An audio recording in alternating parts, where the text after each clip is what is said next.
Me te le whataro whai se au yo o tafa. Whataro whai ai. Whesili ai. Sau mai mua le ni asu. Whai ai. Aua te muso e whai ai. Amen.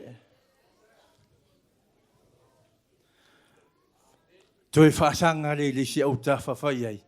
E le na o entertainers ka kuki o mai ai. Amen. Upo le atua o le upo e whaawina. Upo le pese lea sa whai ai le whaewanga lia se mātou a inga le nei tae au. Whamei upo le pese tutu le moli. Moli matangi. Tala noa e mana o mia le malamalama. Hallelujah. Hallelujah. Lona winga. O le pongi sa. Ai whamei le pese tutu mai le moli. Longa winga wha malamalama. Mga umia e ka kou malama. Amen. E ngofo se mea pongsa. E ke mga umia malama e ke au kilo e le skangaka. E ke le mga umia le pou riuli. Mea ngā le ngā whaakingo le whaanga. Ai whai mai ea. O le ngā malama e susuru mai e tu ai manu. Amen. Whai mai o lau fō launga mara u fō launga. E tu ai manu. O ngai e tangaka rei kua. O ai. Yes, okay, so that's why Jesus is better. Hallelujah. Amen. Ia le nāwa yaso sa. Ia telefo I nā whatia le wholaunga, le nei ainga. Le se si o tātou e tonu masa o le whinangalo le tua. O tātou o na o ni au auna. A o ia e ngalu e mai. Amen. Ia le nāwa yaso, ia mare nā masina, ia mare nā whāwa yaso, tolu wa yaso lua. Ia sa fiu e sa ili. Po le a se whaasino manga le atua le tae aure nei. Hallelujah. Ai whai mai tā vita, whaasanga ai o matai mauna. O le ane me tupu ai. E o mai ailo fisosoani. Amene. Amene. Fiu e mawhau. Pauli. Mo ule loa po le ase upu. Ai le mawhai o na tūra fo ina o e mau e le tua. A le tumul me lea. Tumul tusi le ola. Ai le mawhai o na tātou whaonga ina pe ale sue. Whamanui a uloto le neiva yaso. Me mai tā vita. Pauli. Au e fie loa se mea. Whaasanga le maunga. Are ke kira le maunga. Whai kau po ha mea nei lunga le maunga. O le maunga, tau tala I le atua, le maua lunga le me nofo a Iesu Keriso. A e alu lunga le maunga. E ke loa umanga mai a mea I e whai lalo ngi. Pea e kui se maunga. A e alu fo I mea kufa. Ke wa I le whelangurangu wa I o mori, ka koke le o mai ngei, ka koke baba ai whelangurangu wa I o mori. Amen. E wha atusa le maua lunga, e wha atusa I le atua. Mea e awhiu ai le atua, whe mai e awhiu le maunga. E tilo mai lalo le mea tua I ona vai. Mea o lo tātou iai. Amen. Amen. Whai se tangata o tafa o amai. E whawe whena tu o vai. E amai le tu o vai le nei vai tau. Amen. O le lei. O whaare le lei. Amen. O le maua si o si mangeo I le fionga le atua. E le ufiufia. Langa I le maua I le aunga sa o le upo le atua. A tātou whai tau fo I tuspa ia. Ko mai sa o Afrika lainga ma polo a inga Iesu Keriso. Ina ia whai ngō fia o na ofi I le loto le tangata. Amen. Praise God. Ia a whai la o I lau tusi. Ia so e ane lo lau tusi le Efeso. Alleluia. Tātou tana noa ia Efeso. Le ase me le lei o la tātou maua mai tusi Efeso. Efeso lo mta upu e wha. Whai upu mua e amatai lau whai tau. Se I whaangata mai le whai upu e se furu. Tusi a Efeso, tusi la apostolo Paulo le whenga inga fau. Whai upu e wha, mata upu e wha. Whai upu mua e amatai lau whai tau. Se ia whaangata, whaatini, whaapau. Ile whai upu e se furu. Tātou talo. Le tōre mātou ta mā whaafitai le nei tai au. Mo tūlai lo wantali I le au ngā e vai e valea e le iloa se mea le tua. Au te tuina atu ro nei tangata whaatau waa I o au ta mā. Au au oe tafe mai ai le whaau unga le li ie. Sauni lo wantali e fola I la wa fionga le tua. Whaau mai oe lo ngutu le li ie. Whaau mai oe lo mawhau ma lo tino le li ie. Ina ia la unga ina le nei upu. Ia tafe o la I se nganga I le nei tai au. Le tua whamanuia oe la upu tama. Whamanuia oe ate au. Whamanuia fo I la whaalongolongo I le nei tai au. Ono oe Yesu. Amen. Tusi e Efeso. Ia o mon whairoi nātu. Ia o le a maua I se whaamalosi le nei tai au. Ia a whapeo e lau tusi alanga mai amene. Alanga mai amene. Ia le toi ai se whaatalo wha straight to the point. Alu sao tātou na fionga le tu. A maua tātou whaitau whaatasi mai ai. Ia.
Hallelujah.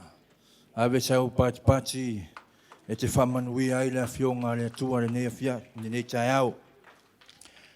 O le tusi e Efeso e whau taraina e whapea ia loto ngā tasi ia toe fuataina I le amio. Amen. O le tusi e Efeso, o le tusi la apostolo Paulo I le whenga ingfou. O lea tusi sa tusia mai tono le whare pui Roma. O le tusi na taumwhai Paulo e tusi atuai le ekalesia I Efeso. O le tangata sa ia momoli le nei tusi o le tama noi atuiko. Aleluia. Le tama lea sa whai maawe au ale apostolo Paulo e momoli le tusi Efeso. O tangata sa lato no foia le nei lau ele ma fausia le nei malo Efeso o tangata mai le nuo atanai. Praise God. Fe mai o tangata o le nei nuo o tangata e matautia le ata mamai. Matautia mea lato te whaia e tele mea mananaia. O lo na nofo ma lato. Ia peita to o le nuo atanai. Hallelujah. O le au o le nei tusi. To e fua ai tua ma le uru e alofa. That's the main thing o le upua le tua I le tusi o Efeso. To e fo'i tua ma le uru e alofa. Le ai se alofa. Le au ngā ruenga ma tātou ngā ruenga. Praise God. O le purpose la po le mafuanga o le tusi a Efeso. E wha malosi atuai le au talitonu ina ia wha tua I a keriso. E wha malosi atu I le au talitonu I awe ese le tangata tuai. Ai tuu iai le tangata fōu. Amene. E tu whaatasia ai tangata i utaia ia matangata o nu ese le tino keriso. To set forth the unity of both Jews and Gentiles in the one body of Christ. Hallelujah. O le winga na tusi ne Efeso. Ia tasi i tātou le tino keriso. Wai le ekalesia keriso. Amen. O e maa o le ekalesia. A o Yesu keriso. He is the head of the family. Hallelujah. Praise God. A tau sa ili la se manatu o le au o le whaamalosi le nei tae au e whaapera na whaawinga ina o Yesu o le whesuia inga mawae o ia o le silisili ese Jesus is better. Amene. O Yesu o le whesuia inga mawae o ia o le silisili ese and he is the better one. Praise God. A tātou tala noa i whesuia inga o na tātou mawhauwhau le Samoa. Amene, tau au mai ei se whaataita inga a wāre upo le tua le nei tae au. O Samoa.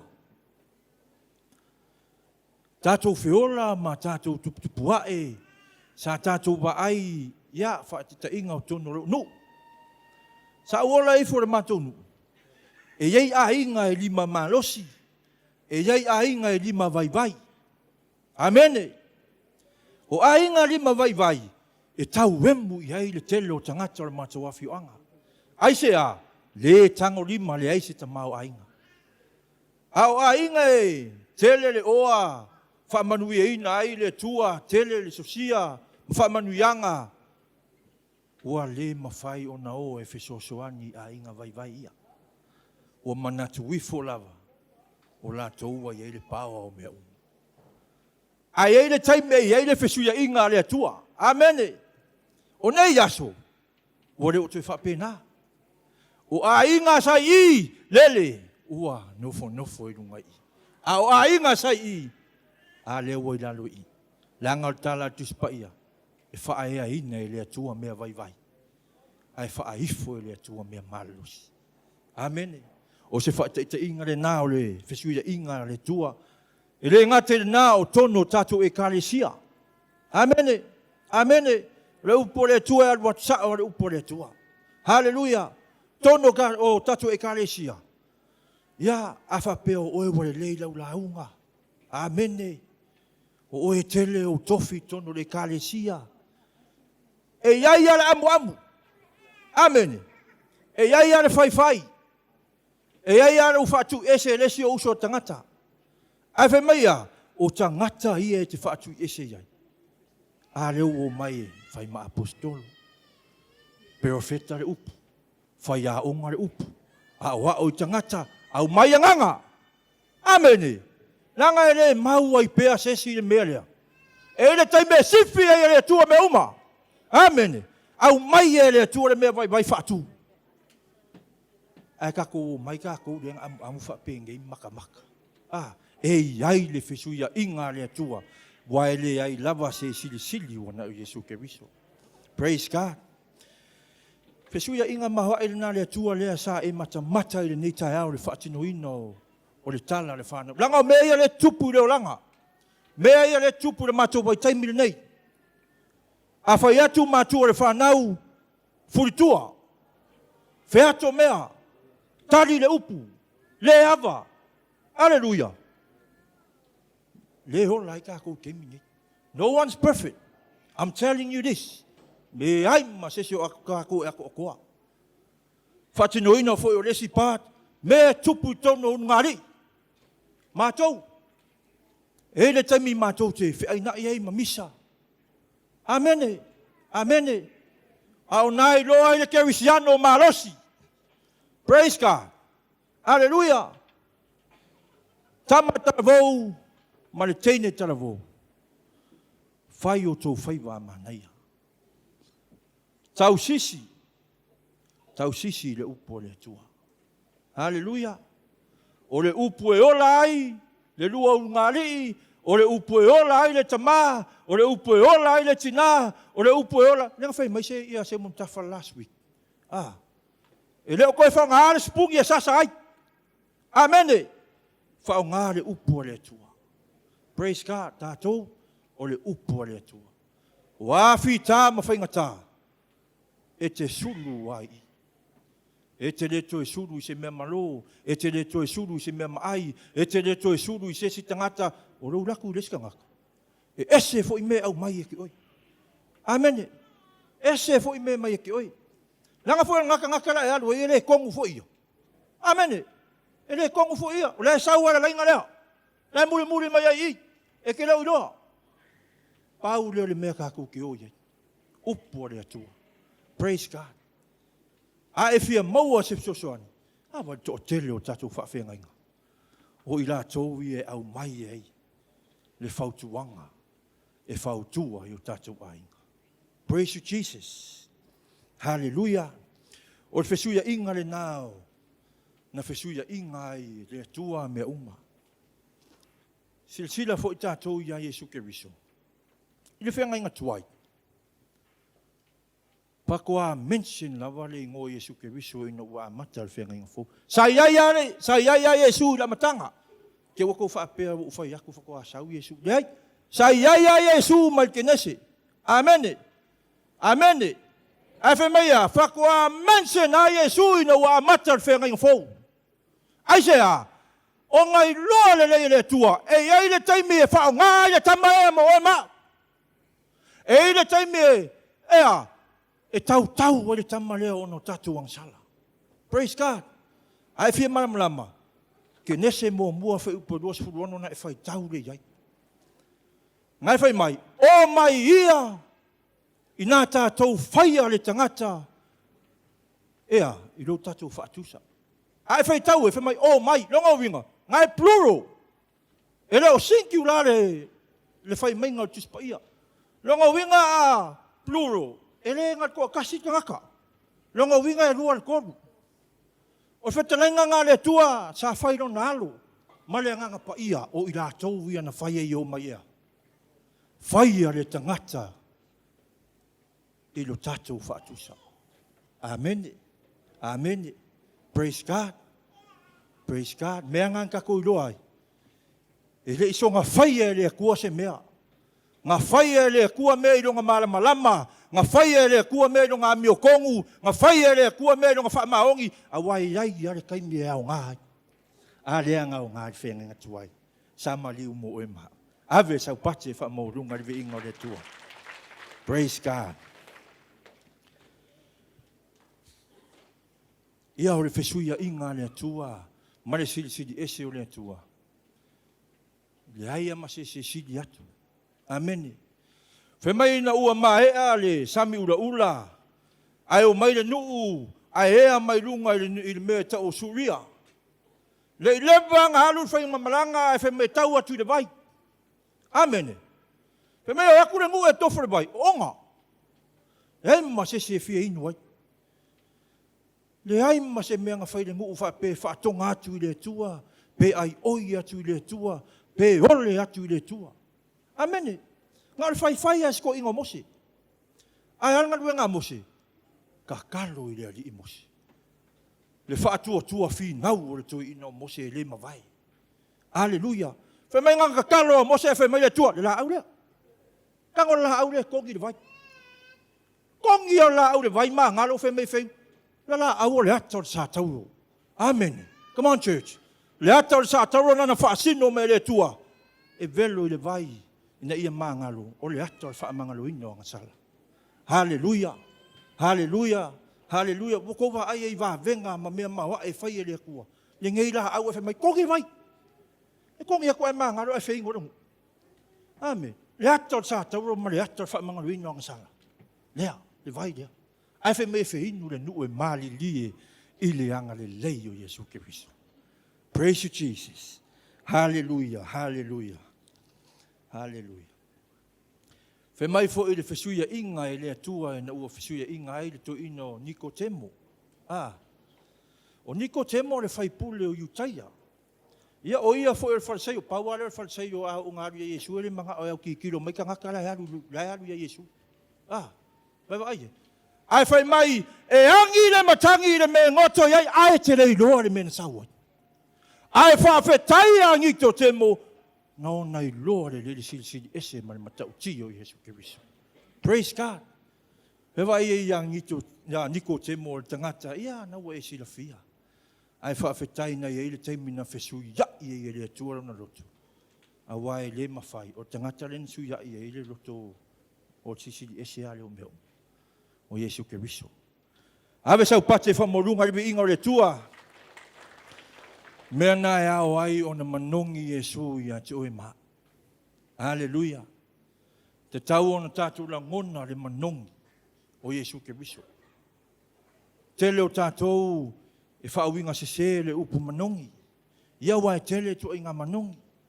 Ai alu e whaatau se whanwha manongi o leo to rua. O whea lava le me pasi e kuwairo ko o waku. Sau. E ke whaalongo le mangongi. O leo ko rua la. Aia.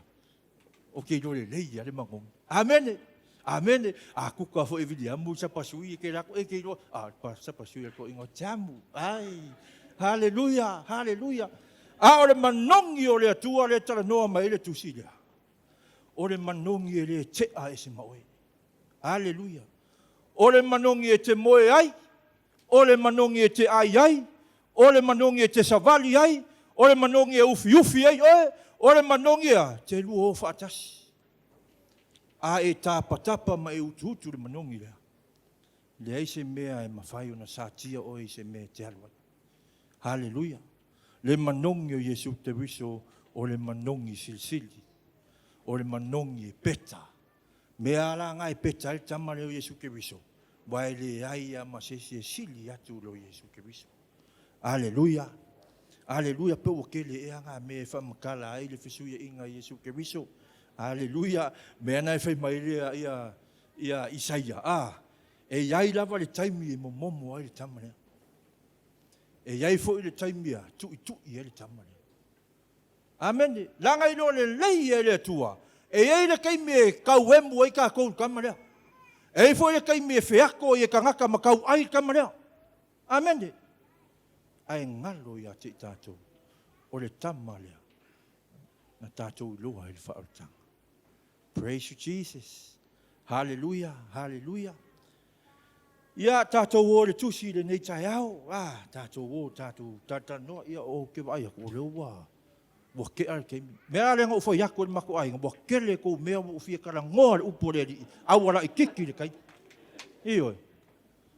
Ia tātou o ia le fai upu mua o le tusi Efeso mta upo e fai tau fa mo mole.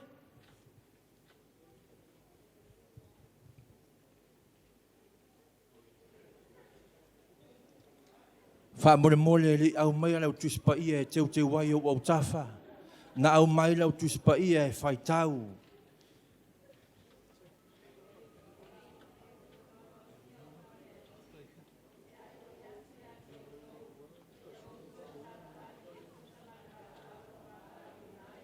Lava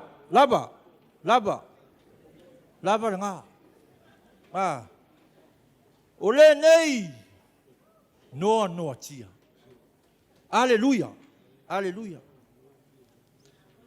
No tia. A fai ole kei o ile fare pui. Ala ngongo ki ai oe ale kau mawhai aku siau ko rua ia oe ma siau whanga. O le ale me halu ero ma fau oe le fare pui. E le halu lava i le tua. Nga o lau wha ngau wā maru ko rua e halu ero ma fau. Amene. Amene. A o Paulo fai mai nei ai Paulo le fare pui. Ai manatu a Paulo i le li. E le ai a masika ngaka o kākou a kākou o ka ke fare pui. A kusi le on kākou kusi e winga ia Yesu Keriso e ave. Le mawhai. Pau ore mea e alu lau kakalo. Wha mori i wawenga kakala oi. Ia kakala le ke a mereanga. Ia kakala ngāranga e alu fare pui o le sao me fai. Ai wha awhetai ia Paulo. Nona mana tua le atua i teimi o na whainta. Alleluia. Mea ngai ala i ona. Ave tātou i tasi tātou le tino Keriso. Amen. Wa a o nga ato o toa i tū tino uma o ngaruenga Keriso. E whai ngō fia lau ngaruenga mara ngaruenga. Alleluia. Ai sawa i lalo whai mai. Saba bali loa. Vale upunga saudara, saba vali ia tusa malo tatou Ola Auauna. Amen. Mai a umarongo kia ka ko wa makala. Saba vali lo. Fai le Ola Auauna. Nga polo hai mai le kua ia oi ma.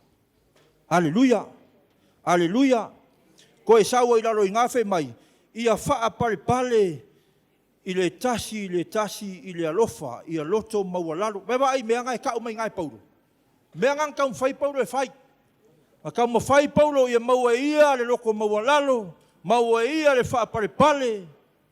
Awal ngan wenga le atua e fai le faa pale ma loto maualalo. Amen. Tātou te le fai ale ngan wenga le atua le faa maurunga. Langa kākou ke fiu e fai. Kākou ke fiu e lole, le se swinga. Ku mau ale me kasi. Me lea o ngā takom ka upuren karango inga le shift. Mga o mia le sifi, mai lesi skepu, mai lesi whauunga, mai lesi makaukia, mai lesi sili.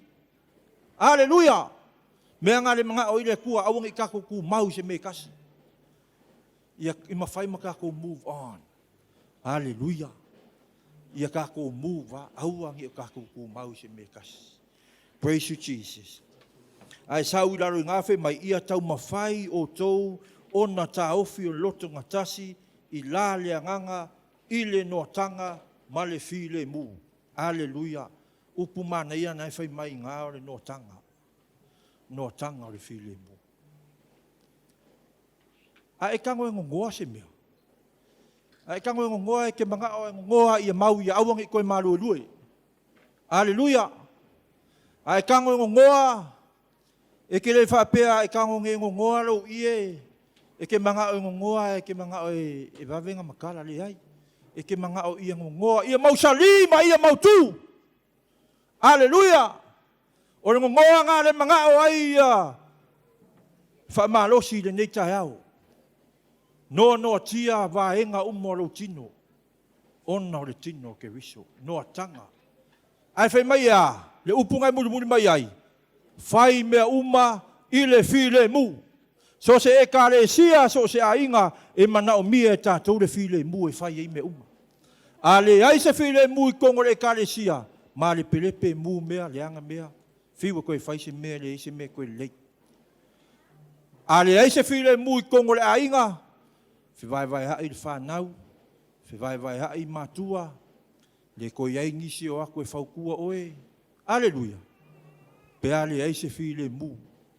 Me le mga o mia ai kākou, e mga o mia le fi le mu tono tātou ainga. Mana o mia fo i le fi le mu tono le kālesia, e whai mea uma i le fi le mu mai ake riso. E le taimi tātou te vai ai mo tātou whaatara lea i lo tātou Ola Auauna. Aleluia, aleluia. Mea fo i ngā a kākou kau mawhai e whai se mea, kau ke whiu e whai, e ia kaimi e kau ke whaki ai, e kaimi o kako mangaku ai, ku uroa. Awar koe whaia. Ai se a, e leo iai se suinga, e leo iai se kupu. A o kua o ngā mea, e iai mea rai porokai. Aleluia, aleluia, aleluia, e iai mea rai porokai. O koua aingi mon mea prokui. Whiu e kui prokui e le kai leanga. A e kango la e se sae tu lou le malu o le atua. O ngā mawhailea, o ngā sau i whafo. Ia mea ngai kongo le porku. E whapea nāre mea le mana o mia mai tai aure nei. Mga o mia le whaasau o le whauunga le tuara ngai poroka, e mea ngai poroka. Mea fo ile ka kongi ki kurupu e whiu e whai. O ngai ai aka ngaka e whakau ai. Amen. Mea ka kou ke whiu e lua e aku kongeki. Whiu e lua e aku me uma. E le kupu mai engi se suinga fōu i o langa o kangaka. Ai se a. O ngai ai a mā moe e wha vai. E ai a mā moe o lai poro kāre mea. Amen. Mā moe ia. Waka kau o ngā whai ai se whiliwhilinga le li whaora. Au mai i ruma nei. Ta talo i ai le whai whi au. Wha e i ai limo la aposkolo. Inga ia iai se suinga inga ia kupu na ngaruenga le kaum whai. Amen. Lei, la umo ia langar menga le kupu. Langar upo le atua e aluatu. Aleluia. Mela ngā i ka kung kaum whai se fufo. I ko kongo mea pe ale kupungi mea.